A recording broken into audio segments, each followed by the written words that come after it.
우리는 지난 본문으로 그리스도께서 주신 자유를 육체의 기회로 삼지 말고 사랑으로 서로 종로로 타다라는 권면의 말씀을 보았습니다. 그런데 우리가 어떻게 남의 종이 되고 또 어떻게 다른 사람을 위해 사랑으로 종로로 할 수 있을까요? 그런데 오늘 본문을 보니 우리에게 길이 있다라고 말하고 있습니다. 유일하고 참된 길이 있다라고 오늘 본문 16절이 말하고 있습니다. 내가 이르노니 너희는 성령을 따라 행하라. 그리하면 육체의 욕심을 이루지 아니하리라. 성경은 우리가 예수님을 영접하는 순간 주신 귀한 성령을 받으면 가능하다라고 말하고 있습니다. 성령은 예수님을 믿을 때 한번 사용되고 끝나는 것이 아니라 그 성령님은 우리 속에 들어와 사십니다. 우리 속에 성령님이 임재하시면 우리는 육신의 욕심에 굴복하지 않고 육신의 소욕에 이끄는 대로 이끌려가지 않는다라고 말합니다. 성령으로 거듭나야 성도입니다. 교회를 오래 다닌다고 해서 성도가 아니라 성령으로 거듭나야 반드시 성도가 됩니다. 이 성도들은 성령을 따라 사는 사람들을 말합니다. 성령을 따라 살 때 육체의 욕심을 따라 살지 않고 하나님이 기대하시는 성도의 삶이 가능한 것입니다. 그러면 우리가 이 땅을 사는 동안 우리의 삶과 신앙 고백이 일치되는 복된 삶을 살 수가 있습니다. 오늘날 주변에서 성령에 대한 관심은 성령이라고 하는 것은 방언을 한다든지 기적을 경험한다든지 병이 낫는다든지 하는 성령의 은사에 초점을 맞추고 있습니다. 그래서 일부 교회에서는 이 성령이라는 주제에 대해서 다루지 않으려고 하는 오류를 범합니다. 그러면 안 됩니다. 성령에 관한 것은 중요한 진리이기 때문에 진리가 왜곡되기도 하고 또 가짜 모조품이 많이 나올 수도 있습니다. 그래서 거짓을 잘 분별해내고 그리고 성령에 대해 바르게 아는 것이 중요합니다.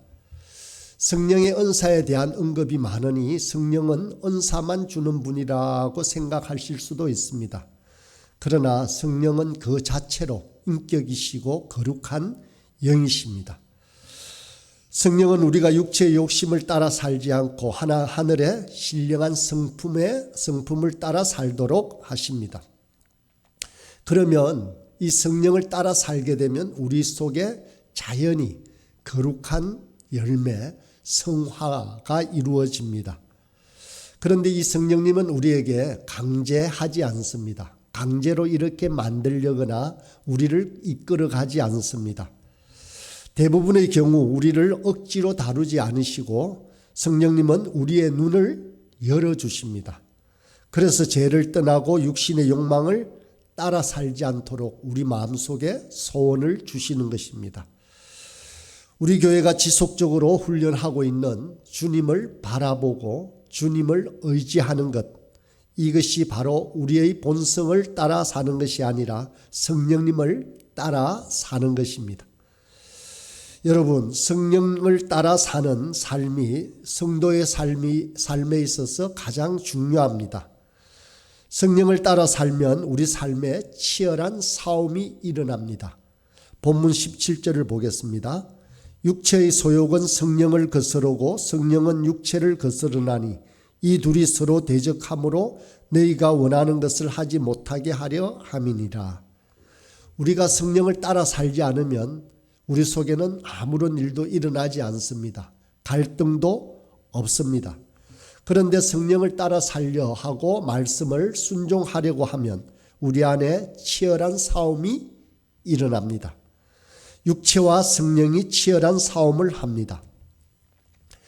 우리는 태어날 때부터 가지고 있던 육체의 일들에 익숙해져 있습니다. 그렇기 때문에 성령을 따라 살려고 하면 육체가 불편해서 소리를 지릅니다. 더 이상 그렇게 못 살겠다라고 끊임없이 소리칩니다.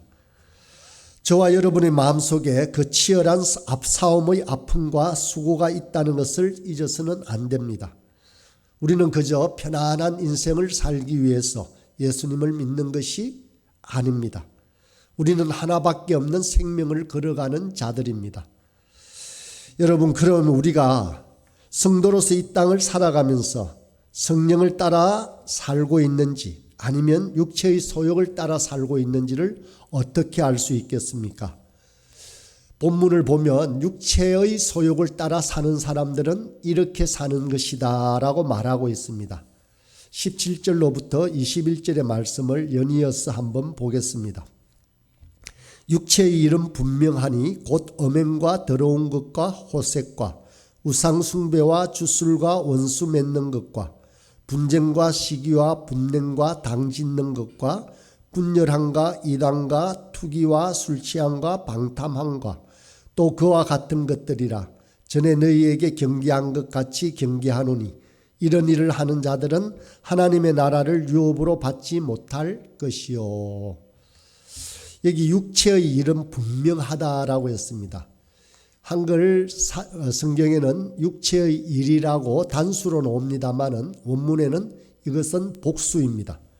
육체의 일들은 너무나 명백하게 드러난다라고 합니다. 육체의 일들이 몇 개인가 헤아려 보니 15가지의 항목이 등장합니다.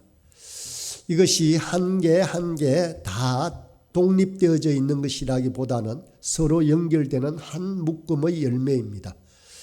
크게 3가지 묶음으로 나누어서 보겠습니다.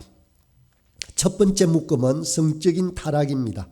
19절에 나오는 엄행과 더러운 것과 호색 3가지를 묶어서 볼 수 있습니다.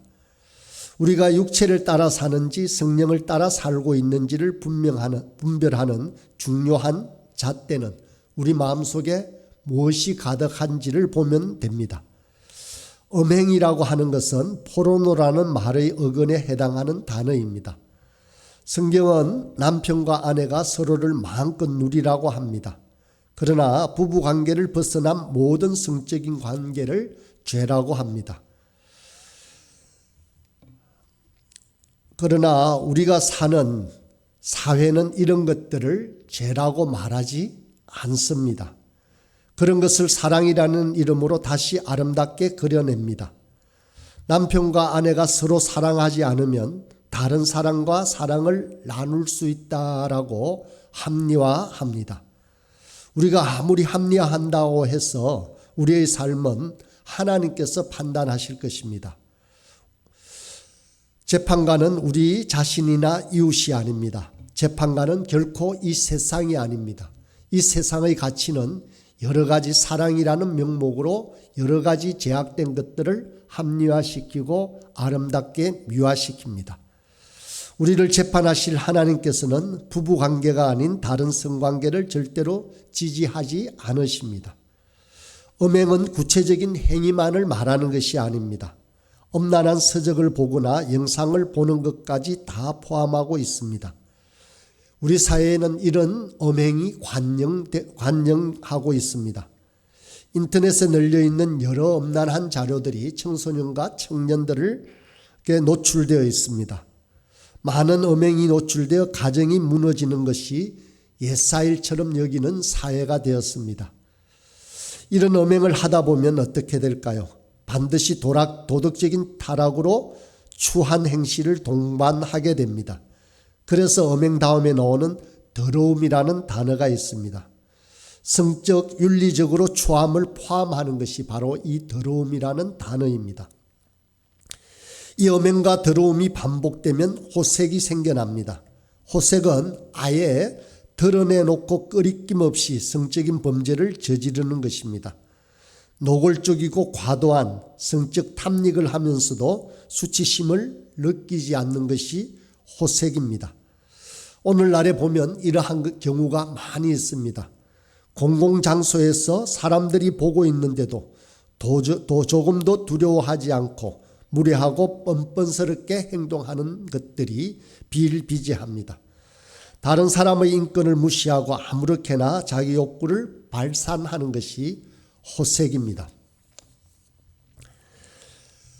이러한 성적인 방종과 타락의 특징은 성령을 따라 살지 않고 육체를 따라 사는 증거입니다. 말세에 나타나는 현상 중에 하나입니다. 이것은 나이 고하에 관계가 없습니다. 나이가 많으면 성적 욕구가 사라지는 것이 아닙니다. 죽을 때까지 인생들은 성적 욕구를 가지고 삽니다. 성령을 쫓아 살지 않으면 그 누구나 넘어집니다. 아무도 예외가 없습니다. 두 번째 묶음은 20절 앞에 나오는 우상 숭배와 주술, 그리고 21절에 나오는 술 취함과 방탕함, 이 네 가지입니다. 약간 다르게 보이지만 함께 묶어볼 수 있습니다. 사람은 자기 중심적인 이기심을 가지고 태어납니다. 그렇기 때문에 자신에게 집착을 합니다. 자신을 좋아하고 자신을 높이고 자신이 제일 행복한 권리를 가지고 있다라고 생각합니다. 이런 인생들은 어리석습니다. 이런 삶의 방식은 종교적으로도 도덕적으로도 자기 자신을 포기하는 삶을 살게 됩니다. 먼저 종교적으로 자기를 포기하는 경우가 있습니다. 하나님의 이름으로 우상을 섬기는 것을 말합니다. 사람들이 왜 우상을 만들고 섬길까요? 그것은 우리에게 말씀하시는 분은 하나님 한 분이십니다. 그래서 하나님은 우리에게 성령을 주시고 우리의 삶을 간섭하십니다. 그런데 우상은 어떻습니까? 그들은 말을 할 수 없습니다. 간섭할 줄도 모릅니다. 그래서 사람들은 우상에 하나님의 이름을 붙여 놓았습니다. 하나님을 위하는 것 같지만 우상을 세워서 자기가 마음대로 하려고 하는 것이 우상 숭배입니다. 지극히 자기 중심적입니다. 그래서 하나님은 이 우상 숭배를 미워하시는 것입니다. 자기 중심적인 이기심으로 종교적으로 변질시켜 놓은 모습이 가장 대표적인 것이 바로 우상 숭배입니다. 우상에 하나님의 이름을 붙인다고 하나님이 되는 것이 결코 아닙니다. 자기 좋을 대로 하는 것을 허용해 주는 자신이 만든 가짜 신일 뿐입니다. 그러면 주술은 무엇입니까? 자신을 위해 악한 세력을 교묘하게 이용하는 것입니다. 악한 줄을 아는데도 교묘하게 주술을 의지해서 자신의 욕구를 추구하는 것입니다. 우리의 삶 속에 이 주술이라는 단어가, 이러한 행태가 많이 만연해 있습니다. 이사를 가는데 왜 날짜가 좋아야 하는지 모르겠습니다. 그냥 일기예보를 듣고 비 안 오는 날 이사하면 됩니다. 결혼 날짜를 잡는데 왜 무당에게 가는지 모르겠습니다. 심지어 교회를 다니는 사람도 그 날짜를 받으러 가는 사람이 있다고 합니다. 어리석고 미련한 행동입니다. 하나님이 우리에게 주신 귀한 깨달음을 포기하는 것입니다. 다음으로 술 취함과 방탕은 책임 있는 삶을 살지 않고 자기 자신을 포기하는 삶입니다. 세상을 살면서 생기는 문제가 술로 해결될 수는 결코 없습니다. 어떤 시련과 어려움이라도 술로 해결되는 것은 그 어떤 것도 없습니다. 몸과 영혼도 상하고 돈도 없어지고 시간도 헛되게 흘러가게 하는 것이 술입니다. 많이 술을 먹으면 잠시 있는 듯 하지만은 결코 술을 마셔서 이러한 문제들을 해결할 수는 없습니다. 오히려 그 문제들을 더 모호하게 만들고 맙니다. 술을 먹으면서 스스로 합리화하고 자기 삶을 포기하는 것입니다. 이제 세 번째 묶음입니다. 세 번째 묶음은 관계가 깨어지는 것입니다. 이 부분이 육체의 결과 중에서 가장 심각한 부분입니다. 육체를 따라 산다고 하면 강도나 살인이나 허랑방탕함이나 술 취함이나 마약을 하는 것이나 성적인 문란 같은 것들만 생각할 수 있습니다. 그러나 아까 헤어보았던 15가지 항목 중에서 절반이 넘는 8가지는 도덕적으로 비난받을 행위에만 국한되지 않는 것을 알 수 있습니다. 바로 놀랍게도 관계가 깨어지는 것이 육체의 일들입니다. 부부의 관계, 가족과의 관계, 직장 동료들과의 관계, 이웃과의 관계들을 보라는 것입니다. 친한 사람이나 아껴주는 사람이 주변에 얼마나 많은지를 보라는 것이 아니고 우리 일상에서 만나는 사람들을 보라는 것입니다. 이혼을 밥 먹듯이 하는 사회에서 우리 부부는 어떤 관계를 맺고 있는지 살펴보면 육체를 따라 사는지 성령을 따라 사는지 그 분별이 분명해지는 것입니다. 가정에서 자식들과 사는 모습을 보라는 말입니다. 친지들과 이웃들과 직장 동료들과 어떤 관계를 맺고 사는지 한번 살펴보라는 것입니다. 그 속에서 정상적이고 바른 관계를 맺고 있는지 살펴볼 필요가 있습니다. 그런 면에서 이 8가지 항목을 관계라는 이름으로 묶어볼 수가 있습니다. 먼저 원수 맺는 것입니다. 원수 맺는 것은 사람들과의 관계에서 해결되지 않은 갈등으로 서로 적이 되는 것을 말합니다. 사람들과 만나보면 때때로 관계가 어그러질 수도 있습니다.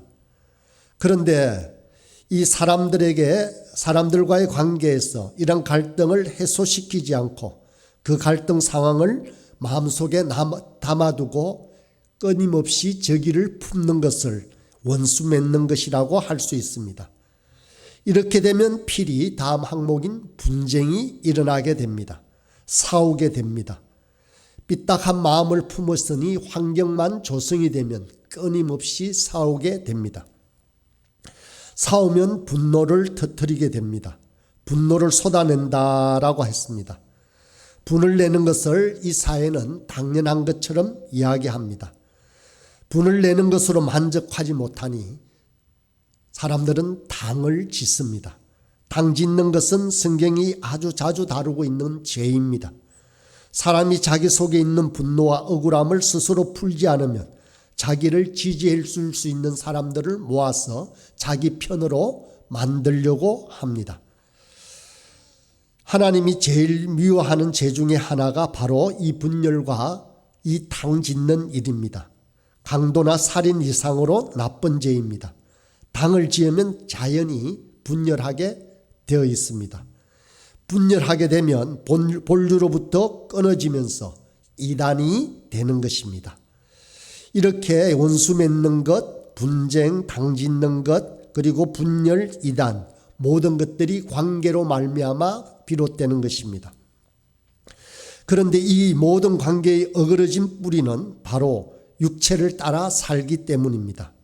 본문은 이 뿌리를 2가지로 표현하고 있습니다. 시기와 투기입니다. 시기와 투기는 거의 비슷한 것입니다.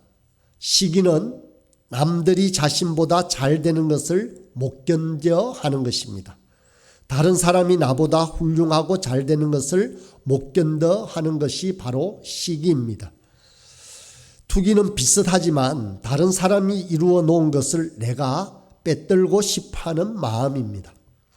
거의 비슷하지만 남들이 훌륭하게 살아가는 것을 보고 기뻐하고 인정해 주지 않고 험을 자꾸 만들어냅니다. 그런데 어떤 사람도 완전하지 않습니다. 모든 사람에게는 험이 있습니다.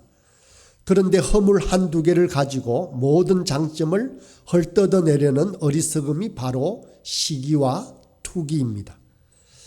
사랑하는 여러분, 우리들도 어쩌면 이렇게 살다가 우리 생을 마쳤을지도 모릅니다. 우리는 엄난하고 허랑방탕하여 고독과 아픔이 가득한 채로 살아갔을지도 모릅니다. 그러나 하나님께서 우리에게 성령을 통해서 우리에게 새 생명을 주셨습니다. 우리 내면의 진실한 변화가 일어나기 시작한 것입니다. 완전히 새롭게 된 것은 아닙니다. 우리 속에 새 생명의 씨앗이 심긴 이후로 우리가 성령을 쫓아 사는 삶을 경험하기 시작한 것입니다. 이것은 우리 자신의 자질로 되어지는 것이 결코 아닙니다. 우리는 다 악한 자들입니다. 저 사람보다 낫다, 저보다 낫다라고 하지만 도토리 키재기입니다. 부패해서 우리 속에 어떤 선함도 없는 자들입니다. 그러나 성령을 따라 살 때 하나님께서는 우리를 사랑으로 종로로 타는 복된 자유로 초대하십니다. 우리는 의의 병기로 하나님의 은혜의 통로로 부름을 받았습니다. 이것이 거룩과 성결로 부르시는 성령님의 음성이고 우리를 향한 하나님의 기대입니다. 모쪼록 이와 같은 삶을 살아서 저와 여러분 모두가 이 아픔 많은 시대에 하나님께 영광이 되고 이웃 사람들에게 성도의 참된 본분을 보여줄 수 있기를 간절히 소원합니다.